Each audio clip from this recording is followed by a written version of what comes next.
touchdowns. How hard was that to manage without Howley with him out? Yeah, I think we can all feel it. I think you guys probably felt it, that Huntley's a heck of a quarterback, and when he can hang in there and not feel pressured, things change. And that coupled with being young back there, that's not a good combination for us at all. And so we definitely felt it. Danny said he felt like the guys up front were trying to then take his job as well, and maybe were getting out of their own assignments. Do you feel that? Well, I didn't feel that. Maybe, Danny would probably know better than me being out there with the tape on. He's good at, Brett Huntley's good at finding those creases and running. I mean, that's what he's done the last handful of games, and so that's part of his game. I think the main thing is we just couldn't get to him as much as we needed to, even just to put some heat on him and keep it throwing on his back foot. And when he can stand in there like that, it makes it tough on everybody. Yeah, the Skinner, is that right? Yeah, we got a little bit of a figure issue. We'll see. You said earlier that to beat one of these ranked teams, you needed a good, clean game. Yeah. How close were you to that? Well, the first half was extremely disappointing. UCLA is good, and they're going to bring their A game, and we certainly did not bring ours.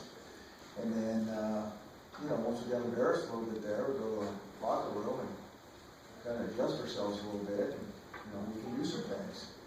And so, that's just sometimes what happens. We got an interesting mix of some really young guys and some guys that have played. And we gotta get everybody up to speed as fast as we can, and we gotta compete harder all the time. I thought they did a really good job in the second half of it, but we gotta do a better job in that first four-quarter game.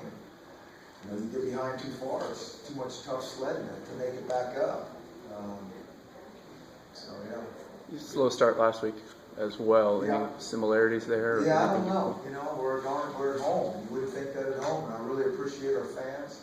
I think those guys do a great job, and I apologize to those guys. We didn't start faster, but we got to look at that and somehow figure out how to come out and play ball from the start. The deep touchdown and pass early. Is Nigel supposed to have out there? How do you see Well, yeah, it's a little bit of a little combination there, but we got to cover tighter than that. There's no question about it. I think the one thing is, good teams are going to get things. We got to be able to make teams earn things. Give them just easy things where they're not truly earning it. And they'll get better. We will get better, and they'll get better. How did you feel about how you handled the division of offense and defense for Shaq? We'll kind of go back and look at that more closely and where we need him. The most. I think he does a heck of a job. He's hard, physical guy. Runs hard. It's hard not having him out there all the time on defense as well. So we'll kind of count his reps and talk to him and see where we go from here. when Howley went down? Does that add to the conversation of thinking maybe he needs more defensive snaps to try to help cover that up, or how do you kind of go through that mentally at the time? Yeah.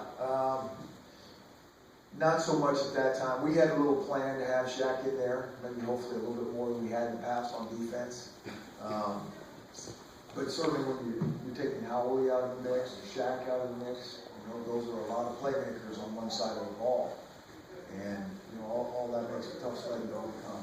How did you sense? First, on the punt that you changed formations on, can you maybe run down what happened and the explanation you got from the officials on that? I don't really know what happened. Yeah, I didn't really get one. It was very confusing. I'm not sure what was going on there. So, yeah, I wish I could. I can't remember what the guys said to me. It didn't make much sense to me. It wasn't what it was. What were you going to do something there? there? And what were you told? Well, we had a little something going on. That's all I'll say. That obviously couldn't get out of the gate. I don't know where all the confusion was coming from and what was going on. But they said that was it an illegal substitution? We had an illegal substitution. Was one of the things that they had said. But they picked that flag up. Yeah, they picked it up, and then we're trying to go again, and then they slowed it down, and I don't know. I'm going to have to go back and get that thing, figure that one out myself. Chris, how do you think the team handled the whole Marcus Peters saga at the end of the week? Well, do you feel I like think that all was a those things distraction? are hard, there's just always a lot of, this game's so hard, and there's always drama. in these kids' lives anyways, and that's, you know, certainly something that doesn't help us, without question. And, you know, those are always really hard things, like I said the other day. And you can't just, you know, they're not just words, they really are hard. They're hard on everybody. And so we just gotta be strong as we move forward, and we just gotta, you know, we gotta compete, we gotta play, because we like to play the game, and we gotta have fun with this thing. We can't make it life or death for these guys, or it turns into not a lot of fun.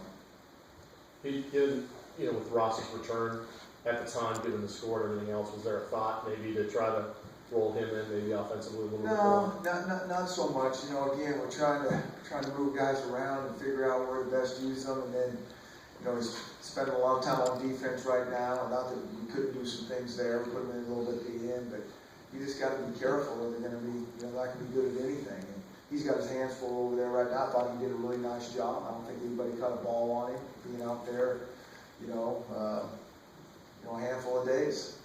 Just how limited is your passing game right now? It seems like Miles struggled. Yeah, it's painful. There's no doubt about it. And, you know, it's not any one guy. It's really not. It's got to start with us as coaches. And, you know, and then everybody's involved. It's hard. You know, we run the ball, you know, fairly effectively, but we got to be able to throw the ball more effectively to give us some balance and take some pressure off that run game. Did that show up more so when you got to the red zone too, to some extent? Yeah, you know, I think it always does. You know, I think things can get highlighted a little bit in the red zone. Things are tighter. You got to earn things a little bit more, and so yeah, we'll keep working. How much of that for you is play calling? Say again? The struggles of the offense in terms of play calling, how much of it is play calling? No, I mean, we sit in that meeting room all day long. And, you know, all those plays look pretty darn good. Hey, you put the tape on yourself and see where there's a breakdown or where it's not, you know, throwing where it's supposed to be. There's a lot of different stuff. And I'm not to say, hey, every play caller has some plays that you're going, hey, I'd like to have that one back. But, you know, it's yeah, work in progress. Did James Atoy and Kevin King get dinged a little bit too? I think Kevin's fine. I think he was cramping. And I'm not sure if James was the same thing or not. I'm not sure it was a cramp or a pull. Maybe he's trying to figure that out. Talking to Timo after the game, he was clearly frustrated. When I asked him about it, he said losing 3 straight at home was pretty tough to swallow. You sharing that same frustration? Hey, there is no doubt about it. Really, really frustrating. Really appreciate our fans. Really do. I can feel their passion. And yeah, you think that, you know, we'd be able to play closer, a little bit better here in Husky Stadium, and yeah, to lose at home makes it even worse. Wait, did you guys play more zone today than you normally would? That's a good question. I'd have to kind of go back and analyze, you know, Coach K knows that. I think we mixed it up. I don't know if we played more, and we might have. I think the combination with Howell, you know, not being in there changed things as much as anything. And so we got to get a plan together. You know, if he's not in there when that happens, how to get some more pressure on the passer. Thank you, everybody.